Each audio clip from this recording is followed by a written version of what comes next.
Hello दोस्तों, कैसे हैं। स्वागत है आपका हमारे online YouTube channel sign classes पे। तो आज एक नए शिफ्ट का क्वेश्चन हम लोग करेंगे। तो नए शिफ्ट में पहला क्वेश्चन हमारा क्या है, देखिए बॉड मास का 11 + 4 - 9 × 1 भागा 4 का 3 का मान क्या है। का मान क्या है। तो जैसा कि देख रहे हैं आप, ये बॉड मास पे आधारित लगातार हर सीरीज में दो दो क्वेश्चन पूछे जा रहे हैं। तो सबसे ज्यादा आपको जरूरत है बॉड मास पे ध्यान देने की। 2 नंबर आपका यहाँ से फिक्स है, इसको आप प्रैक्टिस कर लेते हैं तो बहुत ज़्यादा मदद मिलेगा आपको। देखिए करते हैं इस सवाल को। देखिए V BODMAS, VBODMAS BODMAS. देखिए वी मतलब क्या होता है, बार तो यहाँ है नहीं, हटा दीजिए। बी का मतलब क्या होता है, ब्रैकेट कोष्ठक है। ओ मतलब क्या होता है, ऑफ। ऑफ का मतलब क्या होता है, का। और का मतलब क्या होता है, गुणा।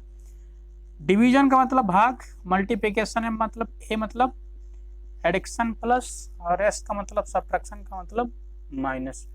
सॉल्व करते हैं। देखिए पहले ब्रैकेट को 11 + 4 मिलकर कितना हो गया, 15। ये -9 इंटू, देखिए पहले हम गुणा सॉल्व नहीं करेंगे, ये मल्टीप्लिकेशन से पहले सॉल्व नहीं करेंगे। पहले क्या सॉल्व करेंगे, भागा।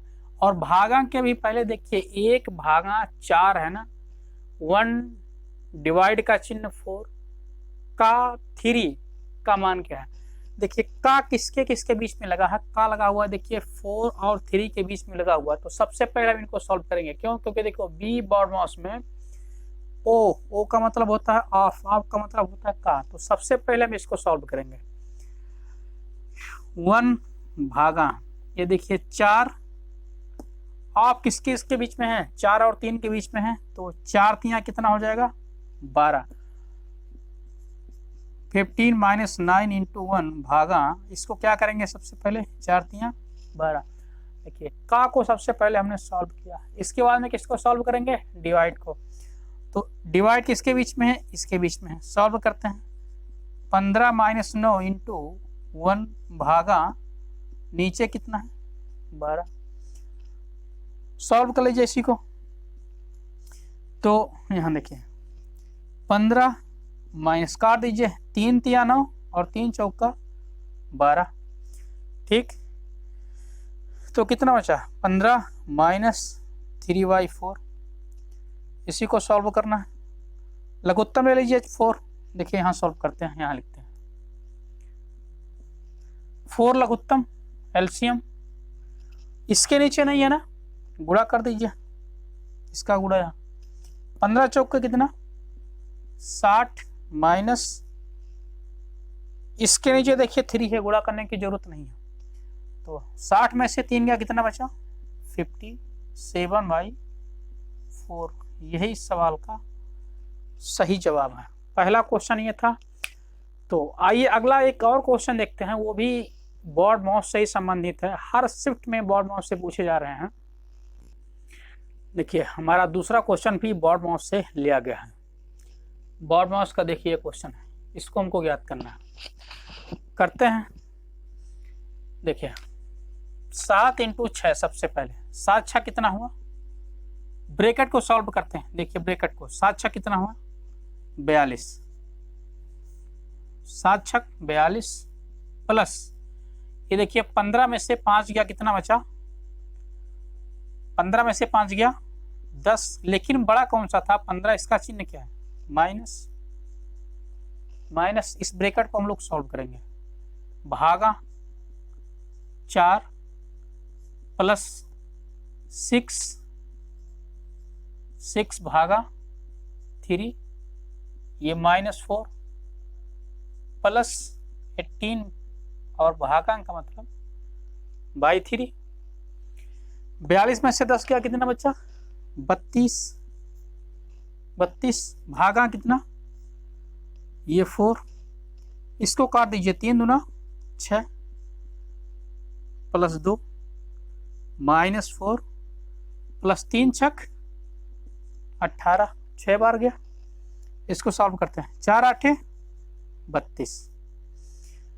तो देखिए 8 प्लस 6 और 2 मिल गया कितना, ये भी 8 हुआ, -4। तो 8 और 8 8 8 16, 16 में से 4 गया कितना, 12। तो 12 इस सवाल का सही जवाब है, ऑप्शन नंबर सेकंड। तो ये था बॉर्ड माउस का दूसरा क्वेश्चन। ये हर सवाल में देखिए 2 क्वेश्चन पूछे जा रहे हैं बॉर्ड माउस से संबंधित, बहुत ही इंपॉर्टेंट है। इस बार जीडी के पेपर में आपको ये 2 क्वेश्चन 2 मार्क नंबर देके जाएगा, तो इस पर खासा ध्यान दीजिएगा। हम लोग पहला ही सवाल, पहला और दूसरा सवाल बॉर्ड माउस से करते हैं। आप देख रहे हैं हर शिफ्ट में पूछा जा रहा है, तो इस पर खासा ध्यान रखिएगा। आइए अगला क्वेश्चन देखते हैं। आइए अगला क्वेश्चन देखते हैं। अगला क्वेश्चन हमारा क्या है, देखिए 2 संख्याएं हैं ए तथा बी, तीसरी संख्या सी से क्रमशः 80% और 50% अधिक है। ए तथा बी का अनुपात क्या है? देखिए ऐसा सवाल आपसे एग्जाम में पूछा गया था, पिछले शिफ्ट में भी अनुपात वाले क्वेश्चन हम लोग कर चुके हैं। ये भी देखिए कितनी संख्या है, 2 संख्या है, कौन है, ए और बी। ये देखिए एक तीसरी संख्या भी है, क्या है, सी है। क्या कह रहा है, 2 संख्या है ए तथा बी, तीसरी संख्या से क्रमशः, देखिए तीसरी संख्या से क्रमशः 80% और 50% अधिक है। किससे? तीसरी संख्या सी से। तो तीसरी संख्या कुछ हमको मालूम है, नहीं मालूम है, मान लेते हैं तीसरी संख्या कितनी है, तीसरी संख्या 100 है, हमने मान लिया, ठीक है। कह रहा है ए तथा बी, 2 संख्याएं ए तथा बी, तीसरी संख्या सी से क्रमशः कितने परसेंट अधिक है, 80% और 50% अधिक है। तो कौन संख्या, देखो ए कितना परसेंट अधिक है, 80%। तो अगर सी 100 है, ए 80% अधिक है, मतलब ए कितना है, 180। और बी, यहाँ देखिए बी सी से कितना परसेंट अधिक है, 50% अधिक है।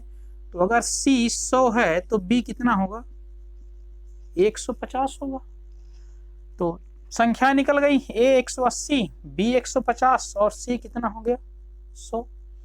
तो क्या पूछ रहा है, तीनों 2 संख्याओं का अनुपात, ए तथा बी का अनुपात क्या है। तो देखिए ए कितना निकला हुआ, 180, बी कितना निकला है, ए अनुपात बी हमसे पूछ रहा है, ए अनुपात बी, ए निकला हुआ है 180 और बी कितना निकला है 150, इसी का अनुपात पूछ रहा है। काट लीजिए, 0 से 0 कट गया, 3 से काटिए, 3 छक 18 और 3 बचे 15। तो कितना अनुपात निकल गया, 6:5। 6:5 इस सवाल का सही जवाब है। आइए दोस्त अगला क्वेश्चन करते हैं। अगला क्वेश्चन हमारा देखिए काम और समय से। देखिए काम और समय का ये क्वेश्चन है, बेहतरीन क्वेश्चन है। पिछले शिफ्ट में भी हम लोग काम और समय से संबंधित क्वेश्चन कर चुके हैं। तो एक तरीके से देखिए काम और समय से भी संबंधित क्वेश्चन हमारे एग्जाम में पूछे जा रहे हैं, तो कोई बड़ी बात नहीं है, कोई टफ क्वेश्चन नहीं पूछा जा रहा है। आइए करते हैं हम लोग, देखिए क्या है, XYZ एक काम को क्रमशः देखिए कितने दिनों में पूरा करते हैं, 8, 20 और 25 दिनों में पूरा कर सकते हैं। एक साथ काम करके वे उसी काम को कितने दिनों में पूरा करेंगे।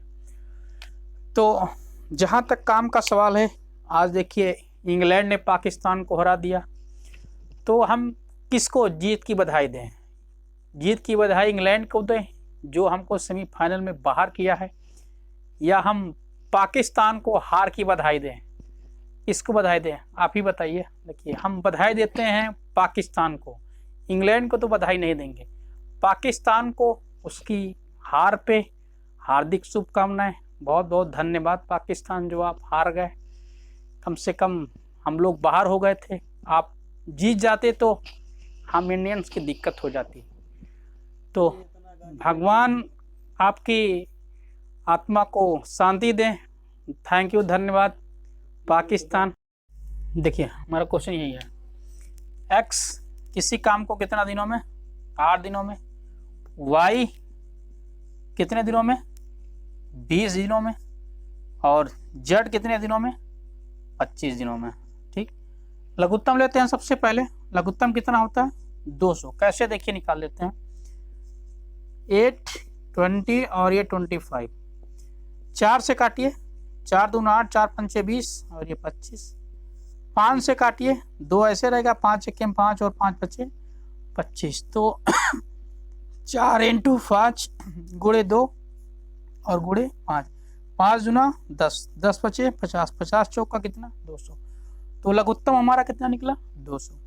200 में 8 से भाग देंगे, कितना मिलेगा 8 दूना 16, 4 बचा, 8 पंचे 40, 200 में 20 से भाग देंगे तो 20 विषयम कितना होता है 400, 20 बार जाएगा, और 200 में फिर 25 से भाग देंगे तो 25 अट्ठे कितना होता है 200।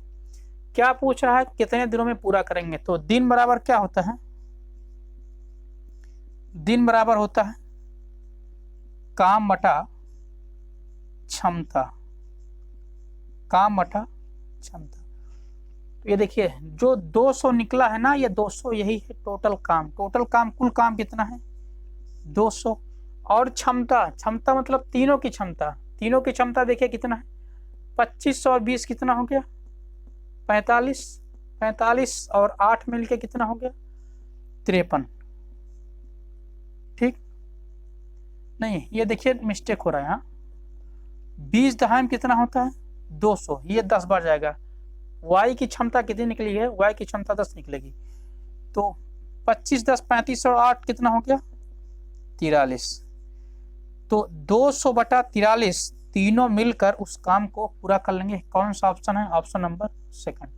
देखिए इस सवाल को आप बिना सॉल्व किए भी लगा सकते थे, कैसे देखिए x 8 दिनों में कर रहा है काम को, y 20 दिनों में, और z कितने दिनों में 25 दिनों में काम कर रहा है, तो 8 20 और 25 का लघुत्तम कितना आया है 200, 200 जो है यही टोटल काम है, तो 200 देखिए टोटल काम सिर्फ ऊपर वाला एक ही ऑप्शन में है, तो आप यहां से सिर्फ एलसीएम ले करके आप इस क्वेश्चन को डायरेक्ट मार सकते थे, यही सवाल का ऑप्शन नंबर सेकंड ऑप्शन है। आइए अगला क्वेश्चन देखते हैं। अगला क्वेश्चन हमारा देखिए टाइम एंड वर्क सही है, तो P, Q से दुगुनी तेजी से कार्य करता है, यदि Q 36 दिनों में स्वतंत्र रूप से उसी कार्य को पूरा कर सकता है तो P और Q मिलकर कितने दिनों में उसी कार्य को पूरा कर सकते हैं। देखिए आसान क्वेश्चन है ये, टाइम एंड वर्क का दूसरा क्वेश्चन है। हम लोग पिछले वीडियोज में टाइम एंड वर्क के भी हर चैप्टर से 2 क्वेश्चन कर रहे हैं। देखिए इस शिफ्ट में भी 2 क्वेश्चन टाइम एंड वर्क से पूछा गया है, तो 2 क्वेश्चन टाइम एंड वर्क से, 2 क्वेश्चन बॉर्ड मॉस से पढ़ लीजिए। इसको बहुत ही आसान क्वेश्चन है, पूछे जा रहे हैं आपसे, फ्री के नंबर है, समझ लीजिए कोई बड़ी बात नहीं है इन सब सवालों को करने में। देखिए कैसे किया जाएगा इस सब सवाल को, देखिए P और Q, P और Q, देखिए P, Q से दोगुनी गति से काम कर रहा है, ठीक, तो क्षमता यहाँ हम लिखते हैं E मतलब होता है एफिशिएंसी, और E को जब हम पलटते हैं तो क्या निकलती है, E को पलटने पर निकलता है दिन, ठीक। तो क्षमता देखिए P, Q से दुगुनी तेजी से कार्य कर रहा है, किससे Q से ना, मान लीजिए Q की क्षमता अगर 1 है, एफिशिएंसी 1 है, तो P की क्षमता कितनी होगी 2 होगी, क्यों, क्योंकि P जो है Q से दोगुनी गति से काम कर रहा है। इसको पलटिए, इसको पलटेंगे तो यहाँ 1 और यहाँ कितना 2, पलटने पर क्या मिला दिन, ठीक। कह रहा है क्वेश्चन में यदि Q 36 दिनों में स्वतंत्र रूप से उसी कार्य को पूरा कर सकता है। देखिए यहाँ P 1 दिन में काम कर रहा है, Q कितने दिन में 2, लेकिन क्वेश्चन में कह रहा है Q 2 नहीं कितने दिनों में 36 दिनों में काम कर रहा है। इसका मतलब 2 की वैल्यू कितनी है 36, कितना गुना 18 गुना, तो 1 नहीं 1 का भी कितना गुना 18 गुना। देखिए अब सवाल क्या हो गया, अब सवाल ये हो गया कि P किसी कार्य को कितना दिन में पूरा कर रहा है 18 दिनों में, Q उसी कार्य को कितना दिन में पूरा कर रहा है 36 दिनों में, तो P और Q दोनों मिलकर उस कार्य को कितने दिन में पूरा करेंगे। 2 मेथड है इस सवाल का। देखिए पहला तो एलसीएम वाला, तो 18 और 36 का एलसीएम कितना होता है 36, फिर नियम यह 36 में आप 18 से भाग देंगे कितनी बार जाएगा, 2 बार जाएगा। फिर 36 में आप 36 से भाग देंगे कितनी बार जाएगा, 1 बार जाएगा। तो दिन बराबर होता क्या है, दिन बराबर काम बटा क्षमता। तो काम देखिए टोटल कितना काम है, 36 बटा क्षमता मतलब दोनों की क्षमता। देखिए 2 इसकी क्षमता P की और 1 Q की कितनी होगी क्षमता, 3। तो 3 से 36 को काटेंगे कितनी बार जाएगा, 12 बार जाएगा। तो 12 इस सवाल का सही जवाब है, ऑप्शन नंबर 4। लेकिन ट्रिक है इस सवाल का, देखिए P कितने दिनों में, 18 दिनों में, Q कितने दिनों में, 36 दिनों में। तो दोनों उस काम को कितने दिन में पूरा करने के लिए देखिए डे बराबर दिन बराबर ऊपर दोनों का मल्टीप्लाई 18 इंटू 36, 18 इंटू 36 और नीचे दोनों का इसी का जोड़ 18 प्लस 36। इसी को सॉल्व कर लीजिए, आपका आंसर 12 ही आने वाला है। देखिए 18 इंटू 36 बटे 18 और 36 मिलके कितना हो गया, 54, 54। तो 18 तिया 54 और 36 को 3 से काटेंगे तो कितनी बार जाएगा, 12 बार जाएगा। तो ये दूसरा तरीका है ट्रिक मेथड, और ये पहला तरीका है एलसीएम मेथड। जो भी आपको अच्छा लगे आप फॉलो करें। तो ऑप्शन नंबर 4 इस सवाल का सही जवाब है। आइए अगला क्वेश्चन देखते हैं। अगला क्वेश्चन हमारा क्या है, 4, 5 और 6 द्वारा विभाजित सबसे बड़ी 3 अंकीय संख्या क्या है। मतलब हमको इसमें से ऐसी संख्या बतानी है जो सबसे बड़ी हो और किससे विभाजित हो, 4, 5 और 6 से। देखिए अगर आप विभाज्यता का नियम जानते हैं ना तो आप इस सवाल का आंसर 1 सेकंडों में लगा सकते हैं। कैसे, देखिए इस सवाल का आंसर है 960। कैसे, एक संख्या लेना है जो हमको किससे काटेगी, 4 से। तो 4 से विभाज्यता का नियम क्या है, कोई संख्या लीजिए जिसके अंतिम 2 अंक जो 4 से विभाजित होंगे वही संख्या किससे विभाजित होगी, 4 से विभाजित होगी। तो ये तो हो नहीं सकता। देखिए लास्ट की 2 संख्या ये क्या 4 से विभाजित हो रही है, नहीं हो रही है, ये नहीं हो सकता। देखिए ये भी 4 से लास्ट में 2 संख्या विभाजित नहीं हो रही है, ये भी नहीं हो सकता। एक तो ये देखिए 60 से लास्ट की 2 संख्या विभाजित हो रही है 4 से, 15 चौके 60 विभाजित हो जा रही है। यहाँ देखिए डबल जीरो, अगर जीरो है तो इसका मतलब ये 4 से विभाजित होगी। अब पहला ऑप्शन दूसरा ऑप्शन दोनों में लड़ाई क्या है। अब देखिए फिर अगला कह रहा है कि 4, 5 और 6 द्वारा, देखिए 5 भी कोई संख्या 5 से कब विभाजित होगी, जब लास्ट में या तो 5 हो और या तो 0। तो ये भी फॉलो कर रहा है, देखो लास्ट में 0, लास्ट में 0। फिर कह रहा है 6 द्वारा विभाजित हो। अब 6 द्वारा मतलब क्या, संख्या को 3 से विभाजित होना चाहिए और 2 से विभाजित होना चाहिए। तो देखिए 900 भी 3 से विभाजित हो रहा है और 2 से विभाजित हो रहा है। लेकिन हमसे पूछ क्या रहा है, देखिए द्वारा विभाजित सबसे बड़ी 3 अंकीय संख्या, तो बड़ी इसमें कौन सा है। देखिए सही तो ये भी हो सकता है, ये भी हो सकता है, लेकिन कह रहा 3 अंकों की बड़ी संख्या क्या है। तो 3 अंकों की बड़ी संख्या क्या है, सबसे पहले 960, यही सवाल का सही जवाब है। तो आइए अगला क्वेश्चन देखते हैं। अगला क्वेश्चन हमारा क्या है, आइए दोस्त अगला क्वेश्चन देखते हैं। अगला क्वेश्चन हमारा क्या है, यदि विक्रय मूल्य 3 गुना हो जाता है तो लाभ 5 गुना हो जाता है, तो लाभ प्रतिशत क्या है। देखिए ये क्वेश्चन 2018 और 19 में पिछली बार यूपीपी में पूछा गया था, तो इस बार जीडी में भी पूछ लिया गया है। तो किसी ना किसी शिफ्ट में पूछे जाने की संभावना है, ये बड़ा इंपॉर्टेंट सवाल है। देखिए कैसे करेंगे, यदि विक्रय मूल्य को 3 गुना, यदि विक्रय मूल्य 3 गुना हो जाता है, ठीक, तो विक्रय मूल्य का मतलब होता है एसपी, सेलिंग प्राइस। यदि विक्रय मूल्य देखिए 3 गुना हो जाता है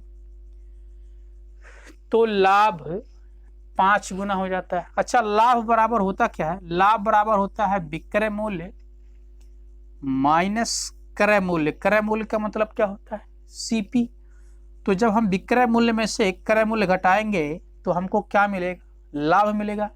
तो ये एक तरीके से लाभ हो गया।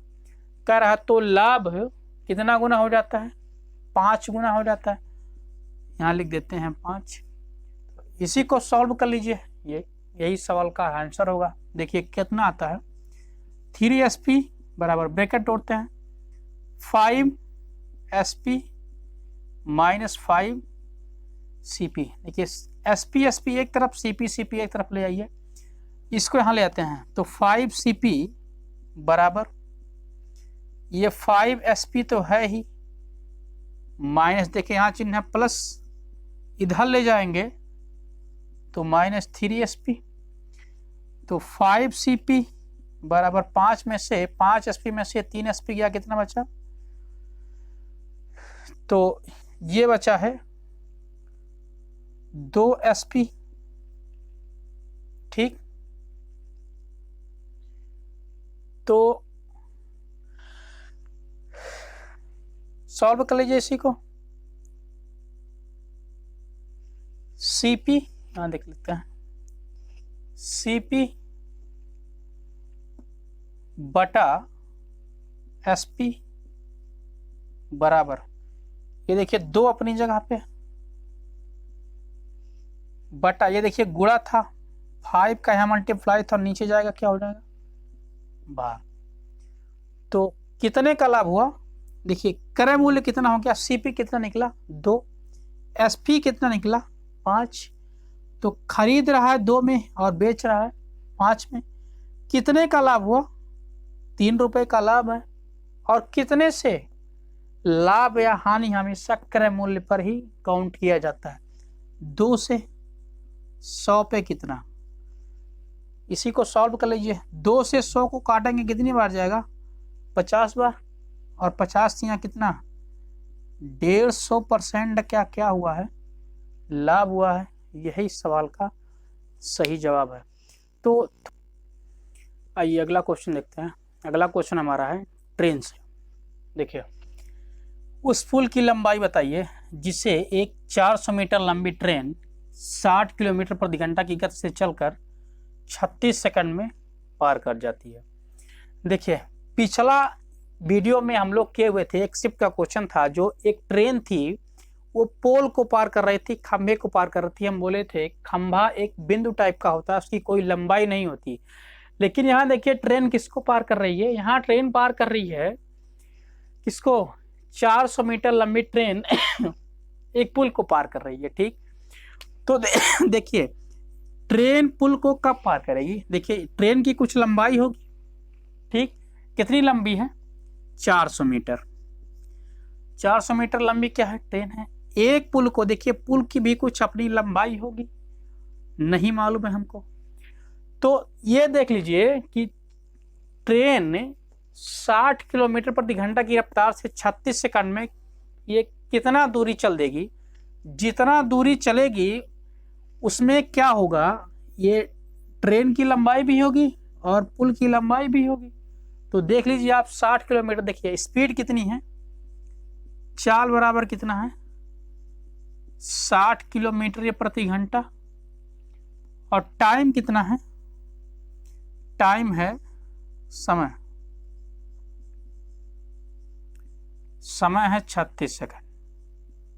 ठीक, तो फार्मूला क्या होता है, d बराबर s इंटू टी, या फिर दूरी बराबर